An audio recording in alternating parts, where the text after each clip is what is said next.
এক গ্রামে মন্টু শিয়াল নামে বাস করত, কিন্তু সে এতটাই গরিব দরিদ্র, খাওয়ার মতো কিছুই নেই। আর বেচারা মন্টু ওর বাড়িতে গিয়ে খাবার চাইতো। ও বাঘমামা, আমাকে একটু খেতে দাও না, আমি না খেয়ে রয়েছি, দয়া করো খেতে দাও, আল্লাহ তোমার ভালো করবে। আরে আরে, সকাল সকাল এই ভিখারির বাচ্চাটা কোথায় থেকে আসলো? এই ভিখারির বাচ্চা ভিখারি, এখান থেকে তুই পালালি? বলছি পালিয়ে যা। তারপর দুষ্ট বাঘটি মন্টুকে তাড়িয়ে দেয়। আবার মন্টু শিয়াল ওর বাড়িতে গিয়ে খাবার চাইতে লাগলো, কিন্তু কেউ তাকে খেতে দিল না।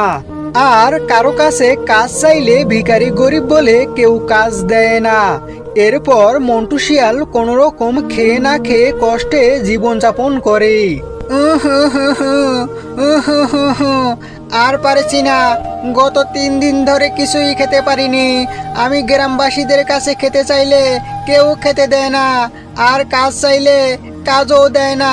আল্লাহ দয়া করো আমাকে, আর আমি পারছি না। আর তখন সেখানে কোথায় থেকে যেন খাবারের ঘ্রাণ আসে। আর খাবারের ঘ্রাণ পেয়ে মন্টু সেই খাবারের কাছে যায়, আর লোভ সামলাতে না পেরে চুরি করে খেতে চায়। ঠিক ওই সময় বাঘিনী চলে আসে আর চিৎকার করে, উ চোর চোর চোর এসেছে আমাদের এখানে, কই গো চোর এসেছে, ওকে ধরো। আর চিৎকারের আওয়াজ শুনে ঢেপা বাঘ সেখানে একটা লাঠি নিয়ে আসে। উ আ তুমি আমাকে আর মেরো না, আমি গত 3 দিন ধরে না খেয়ে আছি, আমাকে দয়া করো, আমাকে মেরো না আর। তোকে ছেড়ে দিব?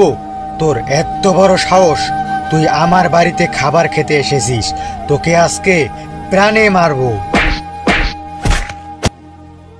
আর মন্টু শিয়াল মায়ের আঘাত সহ্য করতে না পেরে সেখান থেকে পালিয়ে যায়। এইভাবে পালাতে পালাতে জঙ্গলে এক জাদুর গরুর কাছে চলে আসি। হ্যাঁ, এ কি দেখছি আমি, আমার তো বিশ্বাস হচ্ছে না, গরুর পেটে দরজা, এটা কিভাবে হতে পারে? এত ভাবার আমার সময় নেই, ঢেপা বাঘ হয়তো আমার পিছু করছে।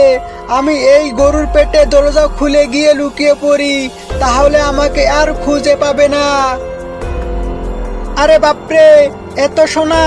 এই ঘরের মধ্যে দেখি সোনা দানা দিয়ে ভরে আছে। মন্টু, তোমার ব্যাপারে আমি সব কিছু জানি। তোমার সঙ্গে গ্রামবাসীরা খারাপ ব্যবহার করেছে, অন্যায় করেছে, কিন্তু আর তুমি চিন্তা করো না।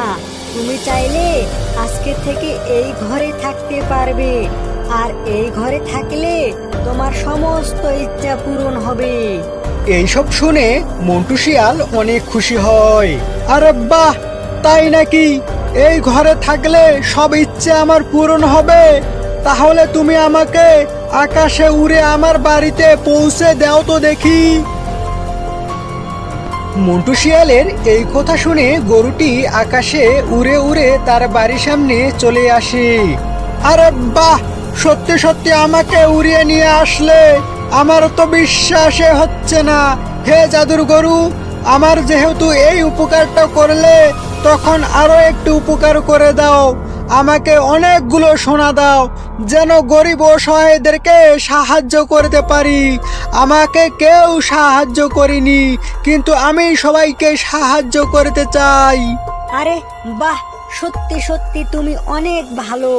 আমি তো তোমার মতো একজন দয়ালু কাউকে খুঁজতাছি, যেন আমার কাজগুলো করানো যায়, কারণ আমিও গরিব অসহায়দেরকে সাহায্য করতে এসেছি। এই নেও। এই বলে জাদুর গরু তার মুখ দিয়ে সোনা বের করতে লাগে। যাও, এই সব সোনা নিয়ে গরিব অসহায়দেরকে সাহায্য করো। এরপর মন্টু শিয়াল সমস্ত সোনা নিয়ে গরিব অসহায়দেরকে সাহায্য করতে লাগে। এইভাবে মন্টু শিয়াল প্রতিদিন গরুর কাছে সোনা নিত আর গরিব অসহায়দেরকে সাহায্য করত। কিরে ভিখারির বাচ্চা ভিখারি, তুই এত সোনা কোথায় থেকে নিয়ে আসলি? তোর মার খেয়ে মনে হয় শিক্ষা হয়নি বুঝি। দেখো বাগমামা, তোমার কাছে আমি আজকে কিছুই নিতে আসিনি, তোমাকে আজকে কিছু দিতে এসেছি। হা হা হা হা হা হা। এই ভিখারিটা নাকি আমাকে কিছু নাকি দিবে। যা যা এখান থেকে, ফালতু কথা বলিস না। আমি তোমার মতো এত নিষ্ঠুর না। তোমার কাছে যখন সাহায্য চাইতে এসেছিলাম তখন তুমি সাহায্য না করে বোকাবাদ্য করে তাড়িয়ে দিয়েছো। আর খিদের জ্বালা সহ্য না করতে পেরে তোমার ঘরে খাবার খেতে গিয়েছিলাম, তুমি আমাকে মেরেছিলে। তোমার এত টাকা পয়সা থাকার পরেও গরিব অসহায়দেরকে মেরেছো। তবুও তোমাকে সাহায্য করতে এসেছি। কেন জানো? কারণ আমি জানি তোমার সংসারে প্রচন্ড অভাব চলেছে। এই নাও সোনাগুলো, কাজে আসবে। আর হ্যাঁ, টাকা পয়সা আছে বলে খবরদার কাউকে অহংকার দেখাবে না।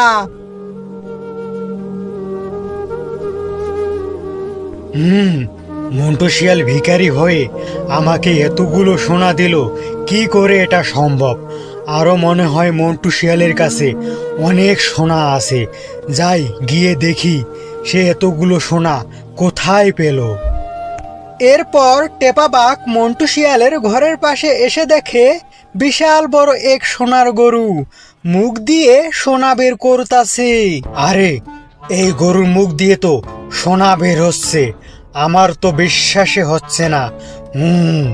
মনে হচ্ছে এটা একটি জাদুর গরু, নইলে এটা কি করে সম্ভব? আর সমস্ত সোনা নিয়ে মন্টু শিয়াল গ্রামবাসীদেরকে সাহায্য করতে যায়। ঠিক তখনই লোভী টেপা বাঘ জাদুর গরুর কাছে আসে। জাদুর গরু, জাদুর গরু, দয়া করো আমাকে, অনেকগুলো সোনা দাও। আমার সংসারে অনেক অভাব চলতেছে, আমি অনেক কষ্ট করে জীবন যাপন করতেছি, দয়া করে আমাকে সোনা দাও। ও তাই? তোমার অনেক অসুবিধা, তোমার সংসারে অনেক অভাব চলছে। আচ্ছা আচ্ছা, ঠিক আছে, তুমি কোনো চিন্তা করো না। তুমি একটা কাজ করো, তুমি সোনা না নিয়ে তোমাকে আমি হিরে দিচ্ছি, আর সেই হিরেগুলো নিয়ে যাও। আর সেই হিরেগুলো বিক্রি করে অনেক টাকা পয়সা পাবে, কেমন? এই বলে জাদুর গরু অনেকগুলো হীরা দেয়। এরপর ঢেপা বাঘ সমস্ত হীরা নিয়ে তার ঘরে বাঘিনীর কাছে আসে আর সমস্ত কথা খুলে বলে বাঘিনীকে। ও তাই? তাহলে তো ওই গরুর পেটে অনেকগুলো সোনা দানা হীরামতি অনেক কিছুই তো আছে। ওগো শুনো শুনো, তুমি একটা কাজ করো, তুমি কাল সকাল সকাল যাবে আর গরুর পেটের দরজা খুলে তার সমস্ত সোনা দানা নিয়ে আসবে, কি বলো? আর লোভী টেপা বাঘ বাঘিনীর কথা শুনে জাদুর গরুর কাছে এসে তার পেটের দরজা খুলে ঢুকে যায়। আরে সর্বনাশ, এ তো দেখি অনেক সোনা। যাই, এই সমস্ত সোনা নিয়ে পালিয়ে যাই, এতে করে এই গ্রামের সব থেকে ধনী হয়ে যাব আমি।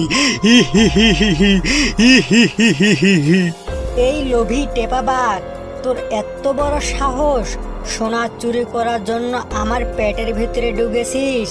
তুই যেহেতু আমার পেটের মধ্যে ঢুকে পড়েছিস, তাহলে তুই এখানে পচে পচে মরবি, আর এখান থেকে কোনোদিন বের হতে পারবি না। না না, আমাকে ছেড়ে দাও, হে জাদুর গরু, আমাকে ছেড়ে দাও, আমার ভুল হয়ে গেছে, আমাকে ছেড়ে দাও। বাঁচাও বাঁচাও বাঁচাও। কি বন্ধুরা, লোভে পাপ, পাপে মৃত্যু। আর এরকম নিত্য নতুন ভিডিও পেতে চ্যানেলটি সাবস্ক্রাইব করে রাখো আর আমাদের পাশে থাকো।